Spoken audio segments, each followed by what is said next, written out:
Halo guys, balik lagi dengan Efek Anime. Pada arc kemarin terjadi peristiwa yang menegangkan dan penuh dengan misteri. Mengingat muncul kelompok mata matahari tengah malam yang berniat balas dendam kepada kerajaan Clover. Belum diketahui pasti apa tujuannya, yang pasti akan terjadi masalah besar nantinya. Nah, untuk arc hari ini bernama Eye of the Midnight Sun Encounter. Ceritanya masih berkaitan dengan kelompok misterius tersebut. Lalu bagaimana kisah Asta dan lainnya mengatasi masalah itu? Kita simak saja alur ceritanya.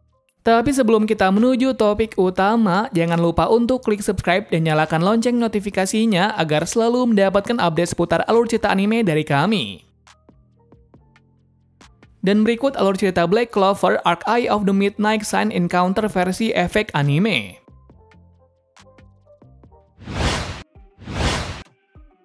Cerita berlanjut dari Asta dan Ghosh yang berada pada panti asuhan di salah satu kota, di mana pada panti asuhan itu Asta sedang bertemu dengan wanita kenalannya sebelumnya.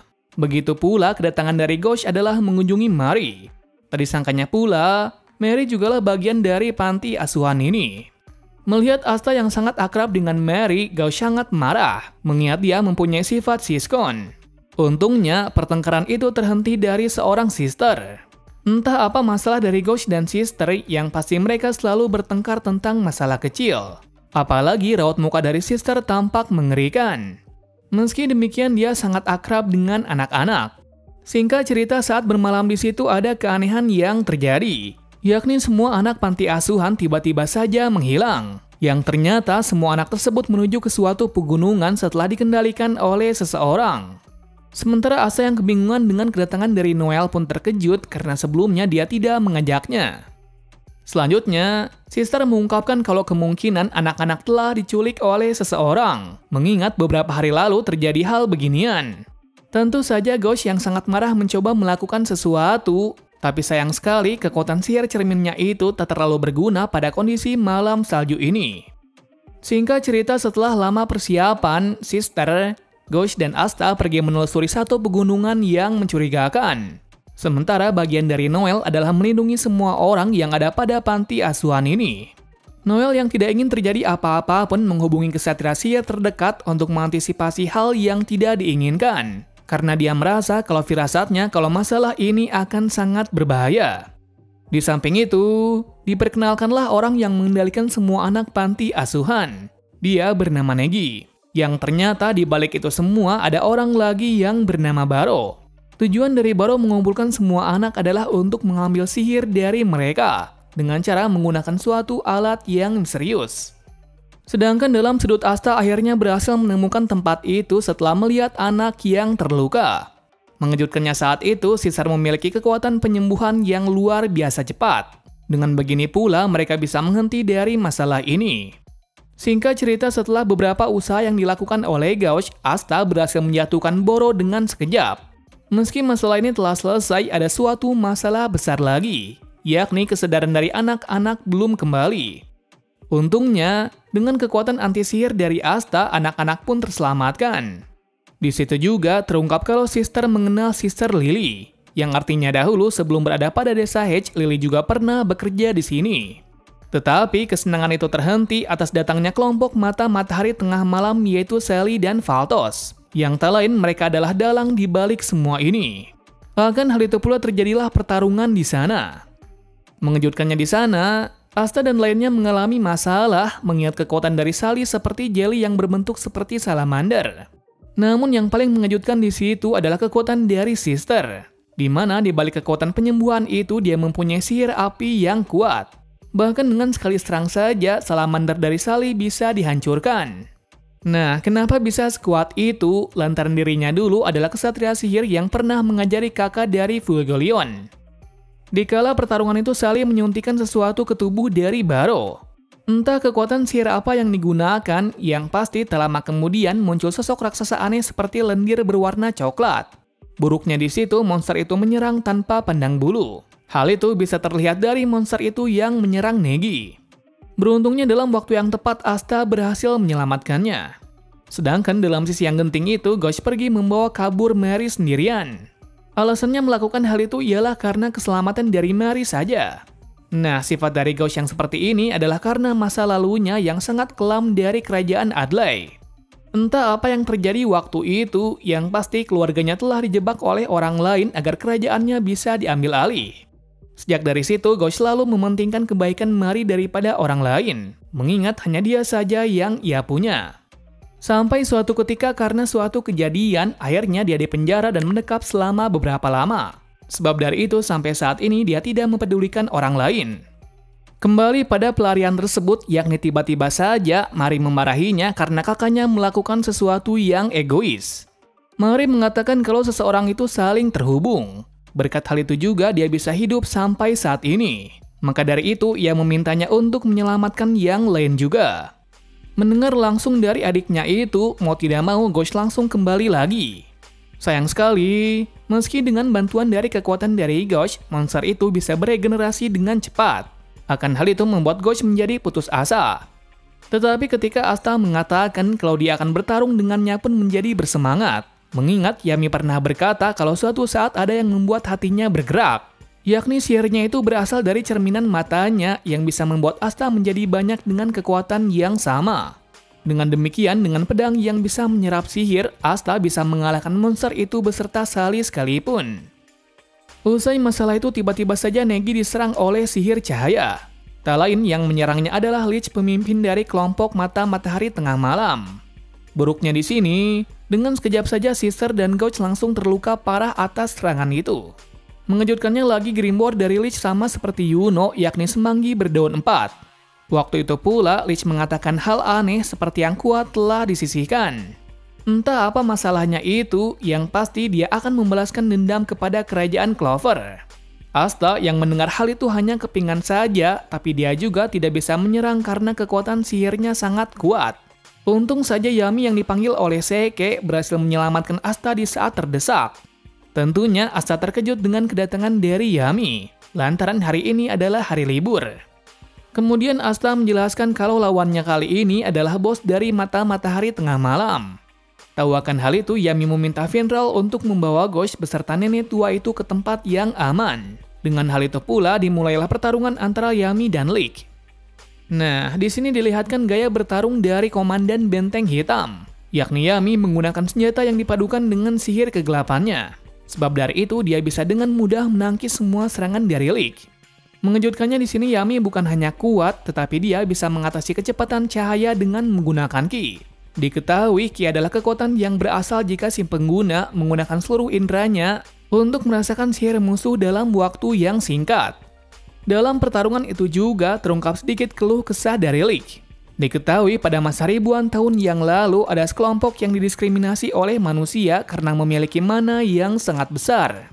Begitu pula sebaliknya, Yami mengungkapkan sedikit masa lalunya, di mana dia juga didiskriminasi oleh banyak orang dan tidak mempunyai tempat tinggal. Namun hal itu berakhir ketika dia bisa menjadi kuat seperti ini. Asta yang melihat pertarungan itu hanya terdiam saja. Mengapa demikian? Mereka berdua bertarung dengan sengit sambil menceritakan masa lalunya. Singkat cerita, akhirnya Yami berhasil menggores Lich dengan tebasan kegelapan. Lagi-lagi ditunjukkan hal yang sangat mengejutkan, yakni Lich juga bisa menyembuhkan diri. Mengetahui hal itu, Yami meminta Asta untuk membantunya bertarung, mengingat musuhnya sangat merepotkan. Tapi sebelum itu, ia meminta Asta untuk mempelajari Ki terlebih dahulu agar bisa menghindari serangan cahaya itu. Tentu saja, hal itu akan sangat sulit dilakukan, lantaran sembari mempelajari hal itu, dia juga akan melawan Valtos. Yap, tepat sekali. Dengan insting bertarungnya yang ia latih, dia bisa membalikan Valtos dengan pedangnya itu. Hal itu membuktikan kalau saat ini dirinya berhasil menguasai Ki. Akan hal itu Lich sangat marah dan mengeluarkan sihir cahaya cambukan, yang konon katanya jurus ini digunakan untuk penghukuman. Saking kuatnya sihir ini sampai membuat atap gua menjadi runtuh, sehingga menimpa Yami dan Asta yang sedang menahan serangan aneh tersebut. Seperti yang dikira, batuan tersebut belum bisa membunuh mereka. Malah saat itu Yami merasa bersemangat mengingat sudah beberapa lama tidak melawan orang sepertinya. Benar sekali, aura yang muncul kali ini sangatlah besar dan menakutkan, menandai kalau Yami benar-benar serius. Alhasil terjadi lagi pertarungan sengit di antara mereka, yang membedakan kali ini Yami beberapa kali menyerangnya. Hingga pada akhirnya tebasan kegelapan itu berhasil membuat Lick terluka parah. Sayang sekali meski terkena serangan mematikan itu, Lick masih bisa bertahan walaupun saat itu dia belum bisa menggunakan penyembuhan. Nah, untuk mengakhiri ini semua, dia akan menggunakan kekuatan terkuatnya, yaitu cahaya penghakiman untuk membunuhnya dengan cepat. Mengetahui sihir tersebut, Yami dan Asta hanya bisa bertahan saja. Mengapa demikian? Karena sihir tersebut sangatlah besar sehingga untuk melarikan diri adalah cara yang salah. Beruntung sekali saat serangan tersebut hampir mengenainya, Gosh berhasil mengembalikannya dengan kekuatan andalannya, yaitu memantulkan cahaya tersebut dengan cermin besarnya itu. Dengan begitu, serangan tersebut mengenai telak Lick sampai hampir mati. Gosh dan Finral bisa berada di sini karena sebelumnya Mari dan Caesar mengatakan untuk pergi secepat mungkin, mengingat lukanya sudah mulai menghilang. Jadi sebab dari itu mereka berdua datang di waktu yang tepat. Dengan semua itu masalah pun berakhir. Tidak beruntungnya mereka tidak akan bisa pergi dari tempat ini dengan singkat, dikarenakan sihir dari Finral belum cukup kuat untuk membawa mereka. Jadi mereka diharuskan menunggu sampai sihirnya pulih. Dalam kesenjangan itu tiba-tiba ada 3 aura besar yang datang. Yang tak lain mereka bertiga adalah anggota Mata Matahari Tengah Malam yang bernama Vanna, Raya, dan Veto. Diketahui pada anggotanya mereka memiliki kekuatan yang lebih unggul dari Lick. Tanpa lama-lama Vanna langsung menunjukkan kekuatannya dengan menyembuhkan Lick dengan sekejap. Sementara kekuatan dari Veto juga sangat mengerikan, yakni dari segi fisik maupun instingnya sama seperti binatang. Lalu untuk kekuatan dari Raya sangat mengejutkan, di mana dia bisa mengkopi jurus dari orang lain hanya dengan melihat saja. Bahkan untuk kekuatannya sendiri menyerupai jurus aslinya. Saking kuatnya mereka bertiga, Yami yang bertarung sendirian hampir kewalahan. Baiknya sebelum kondisi semakin memburuk, 3 pahlawan sihir yaitu Noel, Charlotte, dan Jack datang. Dengan adanya mereka pun membawa kabar baik dari kubu dari Yami. Tapi sepertinya dengan adanya mereka bertiga belum bisa membalikan keadaan. Namun epiknya di sini, kekuatan yang diperlihatkan dari kesatria sihir sangat mengagumkan. Bahkan waktu itu Asta dan lainnya hanya bisa terdiam melihat hal itu. Akan hal itu membuat Asta menjadi sangat muak, karena di depan pertarungan sebesar ini dia tidak bisa apa-apa. Kemudian di tengah pertarungan yang menegangkan itu, Asta mencoba untuk mencari satu celah yang penting untuk membantu. Tepat sekali, Asta berhasil menyerang pada titik buta yang kemudian diakhiri dengan tebasan maut dari Yami. Lagi-lagi meski terkena serangan yang seperti itu, Lick masih saja bisa bergerak, malah sekarang mengeluarkan aura yang besar. Entah apa yang dilakukannya, yang pasti sihir tersebut seperti peledak yang besar. Mengetahuinya, 3 mata langsung menyegelnya secara langsung, dikarenakan kekuatan tersebut belum saatnya untuk digunakan. Setelah berhasilnya penyegelan itu, Raya beserta lainnya langsung membawa Lick untuk mundur. Demikian pula mengakhiri pertempuran sia-sia ini. Kabar baiknya setelah kepulangannya itu, Gosh sudah mulai berbaikan dengan para penghuni panti asuhan. Besok harinya Yami dan Asta mendapat panggilan dari Julius untuk ke istana. Bukan hanya mereka saja, melainkan semua kesatria sihir. Nah, alasan mereka semua dikumpulkan seperti itu ialah Julius menduga kalau ada komandan kesatria sihir yang berkhianat. Dan untuk membuktikan hal itu hanya satu cara saja, yakni membuat musuh yang ditangkap berbicara. Caranya sudah pasti dengan menggunakan pedang dari Asta untuk menghilangkan sihir kuat tersebut. Benar sekali, saat penginterogasian 2 orang itu mengatakan kalau pengkhianat itu adalah Gweldre Poizot, kapten dari Paus Orca. Yaps, bukti bukan hanya itu saja, lantaran sebelumnya ada kabar buruk yang beredar sebelumnya. Pastinya Poizot yang sudah ketahuan langsung panik dan mencoba kabur dengan kekuatan sihir tak terlihatnya. Sayang sekali dia pada tempat yang salah, lantaran Asta yang menggunakan ki berhasil menyerangnya secara telak. Yang kemudian, real komandan termuda berhasil menyegalnya dengan sihir seninya itu. Adanya hal itu mereka bisa menggali lebih dalam lagi tentang kelompok Mata Matahari Tengah Malam. Naasnya, informasi itu hanya sebatas hubungan eksternal saja. Jadi yang bisa dilakukan sekarang hanyalah mengambil terlebih dahulu batu sihir yang ada.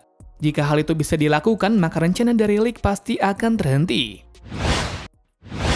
Mungkin hanya itu saja cerita Arc Black Clover keempat. Arc selanjutnya akan bercerita dari kelompok Banteng Hitam yang mendapatkan misi. Misi tersebut untuk mendapatkan batu sihir dunia bawah, tepatnya pulau bawah laut. Terima kasih sudah menonton video ini dan sampai jumpa di video selanjutnya.